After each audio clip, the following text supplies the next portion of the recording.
It's time for basketball, and Uber Eats is dropping deals on game day favorites to keep you locked in on the action. Like when you're craving a buzzer beater, but also buffalo wings. Or when an upset makes you want to ugly cry into a pizza. And right now, Uber Eats has game day deals from Burger King, Buffalo Wild Wings, KFC, and hundreds more local favorites. So you can keep your eyes on the ball and your hands on a burger. Order now, only on Uber Eats. Product availability varies by region. See app for details.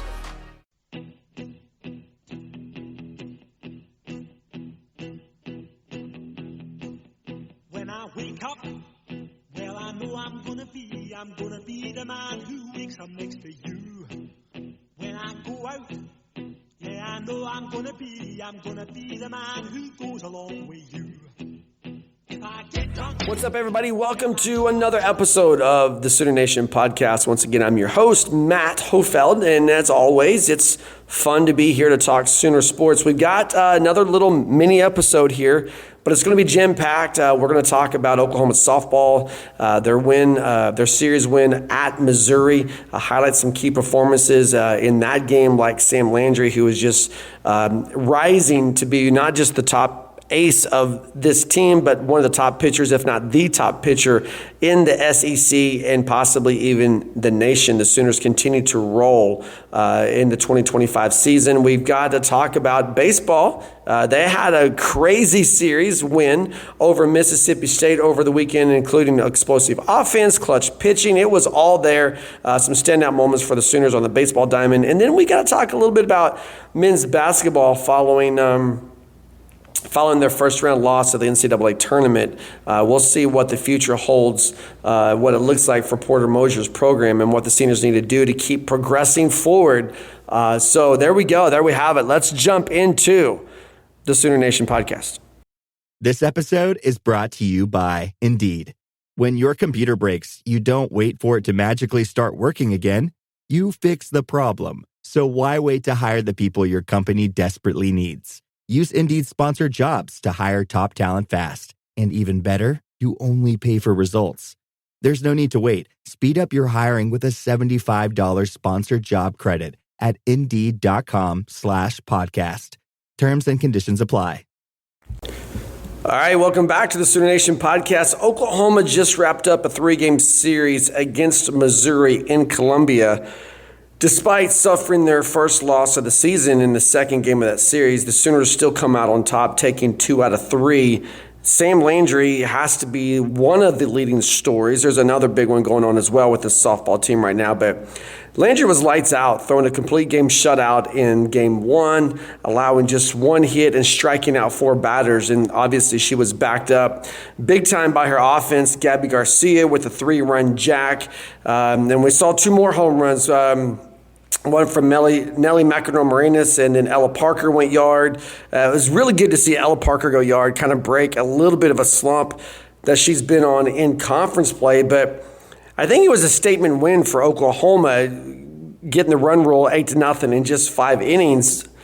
And this is a team that seemed to be, at least in game 1, clicking on all cylinders. But game 2 rolls around, and then Missouri, with a stunning 3-1 upset, snaps a 31-game winning streak for Oklahoma. And, definitely a surprising turn. When you think about the teams that could potentially beat Oklahoma, I don't believe it was ever a realistic expectation for the Sooners to go undefeated throughout the season. But you look at the teams that are on this schedule, even like South Carolina coming to Norman. You've got Tennessee coming to Norman this weekend. You've got Texas on your schedule. You look at these upper echelon teams. Missouri wasn't really rolling very good coming into this series in terms of conference play. So it's a little bit of a surprising turn with Missouri jumping out early on a couple of home runs and an RBI double. And even with that, Oklahoma had chances to respond, but they just couldn't capitalize on the opportunities.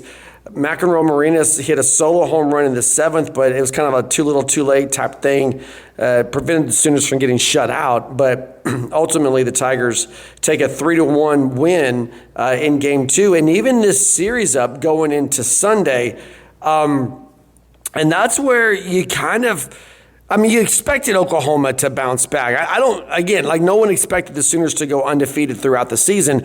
I don't know that anybody really thought, I mean, Crimson and Cream really thought Oklahoma was going to drop this series to the Tigers. I know there was a bunch of people out there in the softball world that were hopeful that it was going to happen, but absolutely not the case. The Sooners bounced back strong in Game 3. Sam Landry returned to the circle. She didn't pitch Game 2. She pitched Game 1 and Game 3.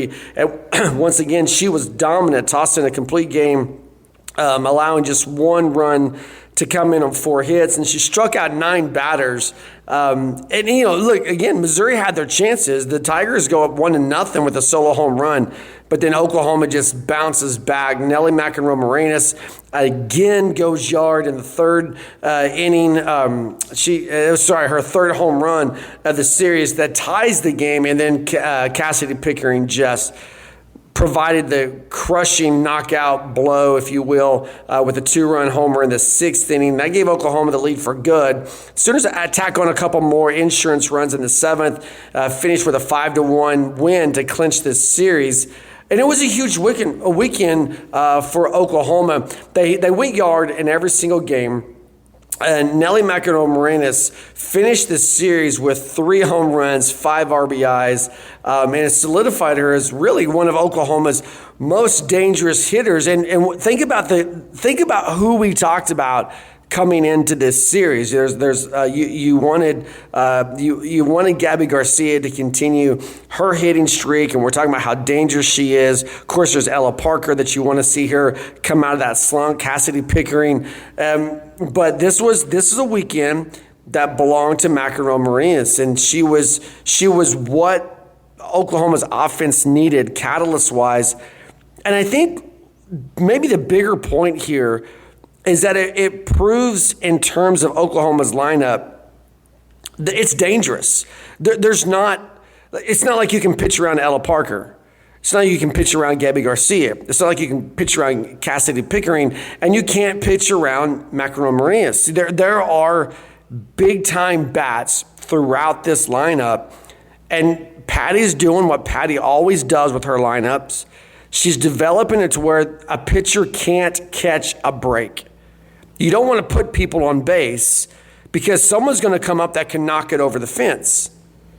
And then what they do in the circle, I mean, Sam Landry has absolutely developed herself as the ace of this squad. That's a non-debatable subject, right? I mean, she was fantastic again for the second weekend in conference play, pitching 2 out of the 3 games. She won both games that she pitched. She completed a complete game, and she allowed just 1 run over 12 innings. Oh, by the way, she struck out 13 batters and didn't walk a single one.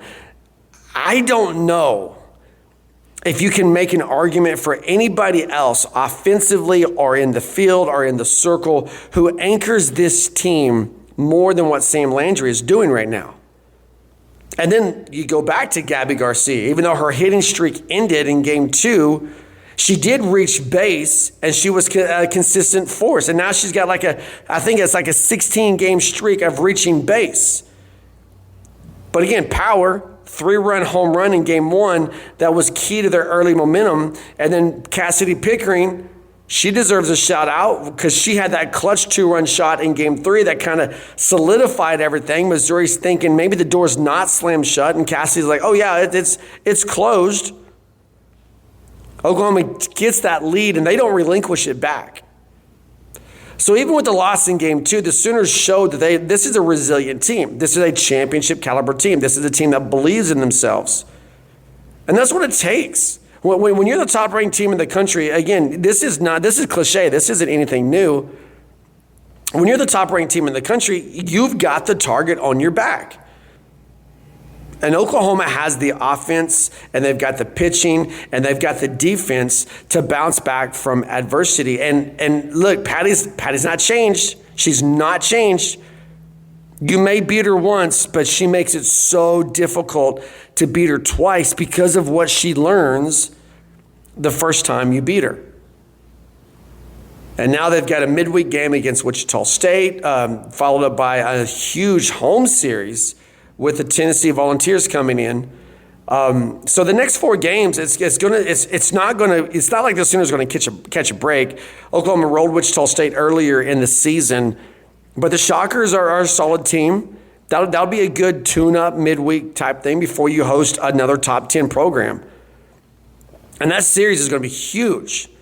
It's one of those matchups that's going to show where Oklahoma not just stands within the SEC, but really where they rank nationally in the top 5.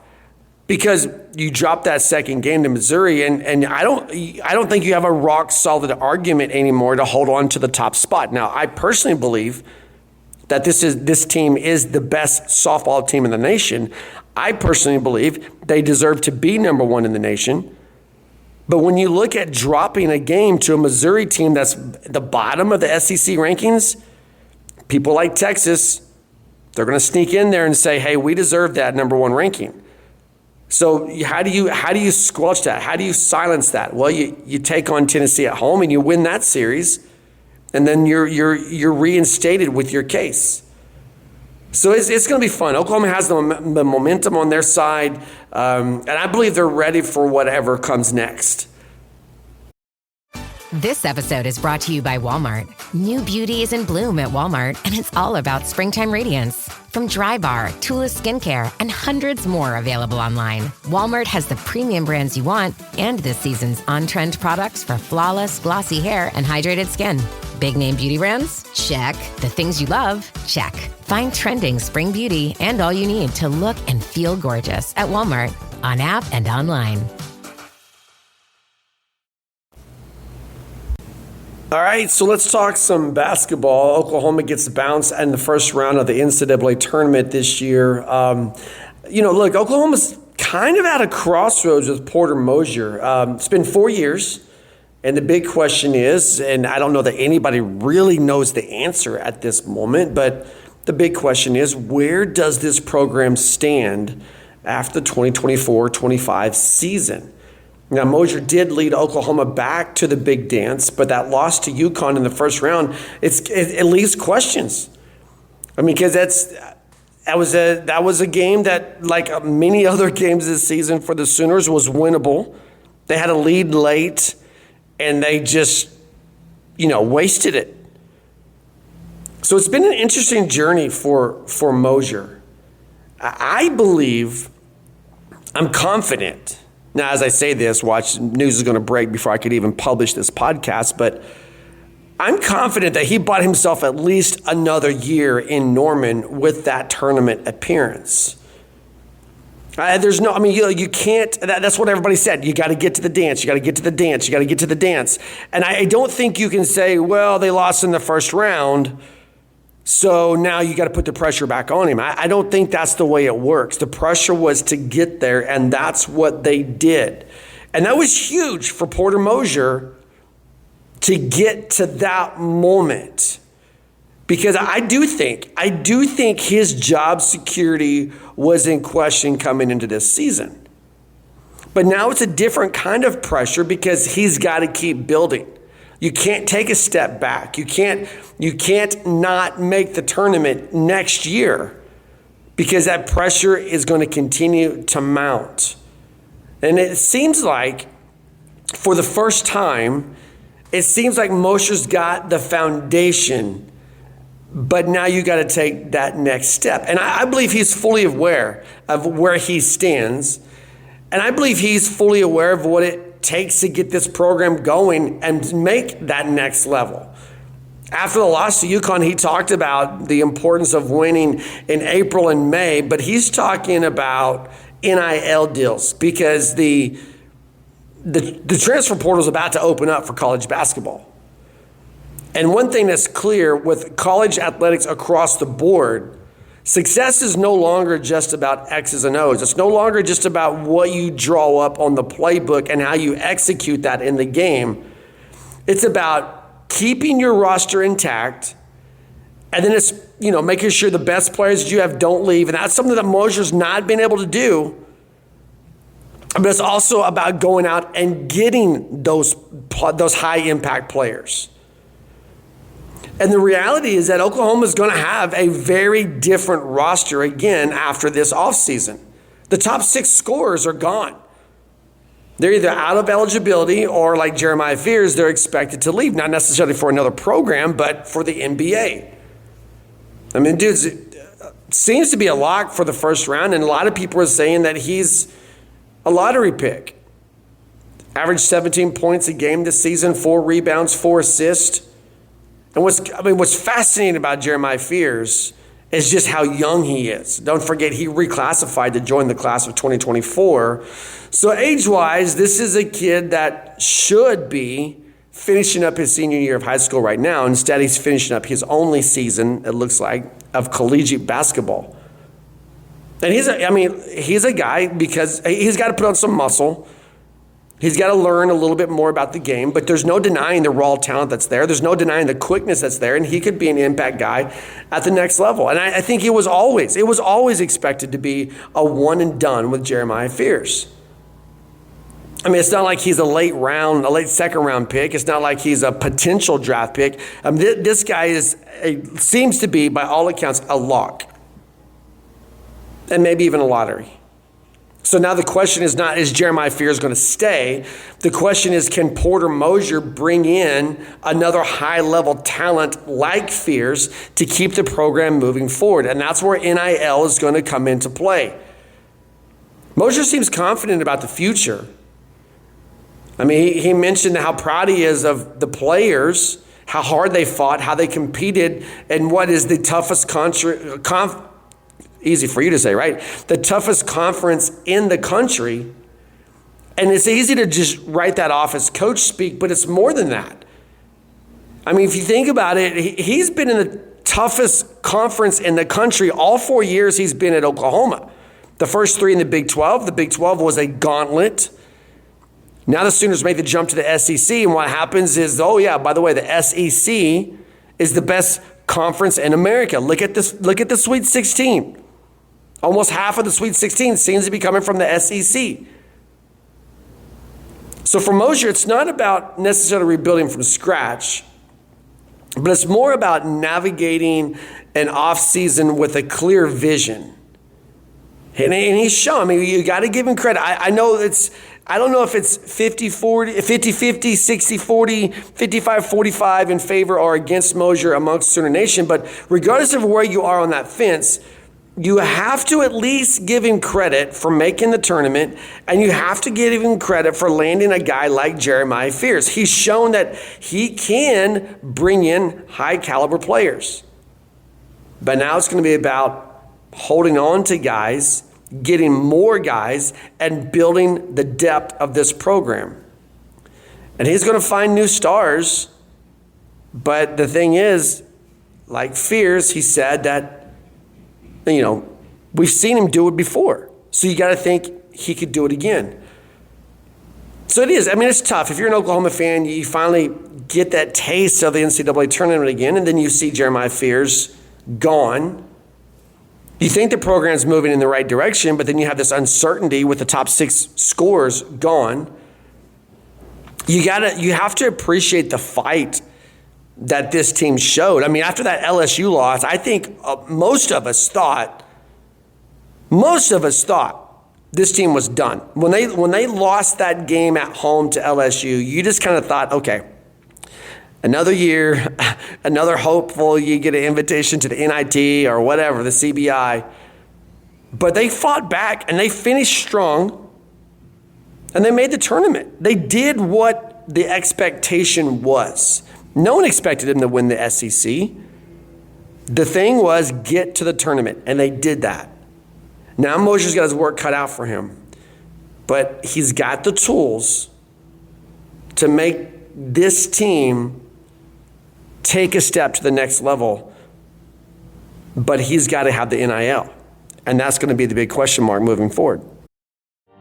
You're the perfect blend of elegance and style, and your ride should be no different.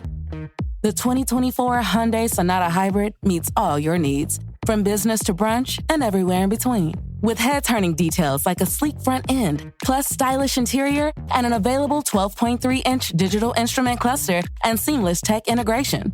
Okay, Hyundai. Visit HyundaiUSA.com to learn more about the new 2024 Hyundai Sonata Hybrid. All right, well, we'd be remiss if we didn't close this out by talking about some baseball. It's not just a softball team that's having a fantastic spring on the diamond. Baseball's doing pretty well also. The Sooners ranked number 10 going into the weekend, secured their second consecutive SEC series victory by taking 2 out of 3 games against Mississippi State. And the thing is, kind of like softball, the Sooners had to come back and win this on Sunday, except for they dropped the opener. And this series gave you, as a fan of the sport, not just a fan of the team, but as a fan of the sport, this series gave you everything, right? I mean, you lose game 1 in a pitcher's duel, Oklahoma falling 2-1 in that one. The Sooners kind of lost opportunities, if you will, and allowed Mississippi State to secure their first ever conference win of the season. But, man, you cannot come out of this game without talking about the performance of Kyson Witherspoon in a losing effort. He was incredible. Struck out 11 batters, allowed just 1 earned run on 5 hits. Now, he took the loss, but it was really more about missed opportunities for Oklahoma offensively than it was anything that happened on the mound. The Sooners struck out 14 times in this game, which was a season high, and they just couldn't get clutch hits when they needed it. But, man, that's a tough loss for Witherspoon. But to his credit, he has been excellent this season. And it just didn't, he didn't get the run support he needed. But Oklahoma bounces back in game 2. You go from a pitcher's duel in game 1 to just all-out war in game 2. The Sooners with a 13-11 back and forth kind of thriller game. And it had it all. He's got the big hits. You got crazy offensive momentum swings. And even some clutch pitching, if you believe that, in a game that scored 24 runs. It's one of those games where Oklahoma just offensively exploded. They jump out to a big 7-0 lead, thanks in part to some shaky Mississippi State defense, but also some great hitting by the Sooners. But then the Bulldogs, they come back and eventually take an 11-10 lead in the 7th inning.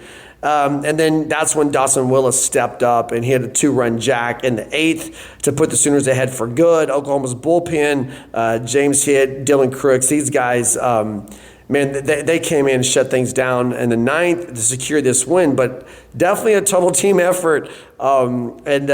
Here's a crazy stat. Oklahoma stole 9 bases just in this one game. Game 2, the Sooners stole 9 bases. Now, that's some aggression. And that's what they talk about, the chaos. In a single game, 9? It's like they were out running a track meet, right? So then you go into game 3, and Oklahoma kind of takes control here with a 7-3 win. More of a balanced performance in game 3, strong pitching, timely hitting. Malachi Witherspoon got things started for Oklahoma by throwing 4 1/3 solid innings, allowing just 1 earned run.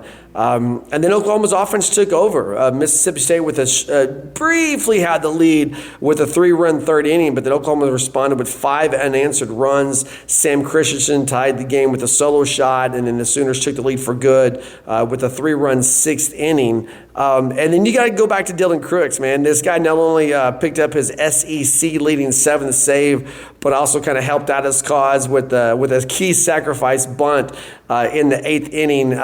Complete win for the Sooners. And look, that bunt from Crooks was as perfect of a bunt especially from a pitcher who admittedly doesn't get a lot of BP. We've got that on the website, heartland-sports.com. If you look at the weekend recap, you'll see that bunt up the first base line. outstanding performance. But also you got to shout out to guys like Easton Carmichael. He had a solid weekend. He finished Game 3 with 2 hits, 2 RBIs. He was involved in some of the key moments throughout the series for the Sooners, especially when the team needed some clutch production. And, you can't talk about Dylan Crooks enough. That dude's been lights out. So when you look at this series as a whole, it's clear that Oklahoma's offense is still one of the most explosive in the SEC. The base stealing threat that they have is a huge weapon for them because it keeps the defense unhinged off. It's just hard to focus on the batter when you know the guy's going to go moving on the base paths. And look, Mississippi State, they struggled coming into this series. They got Game 1, but this is a team that can put some runs up on the board. And Oklahoma's pitching staff showed resilience. They bounced back after that tough loss in Game 1, after the crazy outing in Game 2, to give you a solid performance in Game 3. And that's something that, as you're looking at this team moving forward in conference play, pitching depth is one thing that's starting to show for Skip Johnson. And it's going to be crucial for Oklahoma as they continue conference play. So what's next for the Sooners? Well, they've got a midweek game in Tulsa against ORU coming up, and then they go to Tuscaloosa for a 3-game series with the Tide. It's going to be Oklahoma's second road series in conference in the last 3 weekends. But they did take care of business at home against Mississippi State, and they've proven they can win on the road when they went to South Carolina. Now it's their second SEC road series in 3 weeks, and it's going to be another huge test for them. But you got to think, with the offense firing the way it is on all cylinders, the pitching staff showing that they can bring the answer back after kind of getting knocked to the mat. The Sooners seem to be in a good position to continue making noise in the SEC. So that's going to wrap it up for another quick edition of the Sooner Nation podcast. Just a quick reminder, you can find us on Facebook. We're starting to put out a lot of reels from the spring sports. We'll hopefully carry that over into the fall sports. You can find us on X or Twitter at Sports Heartland, and we're also on Instagram. So enjoy your week, everybody. Boomer Sooner, and we'll be back later.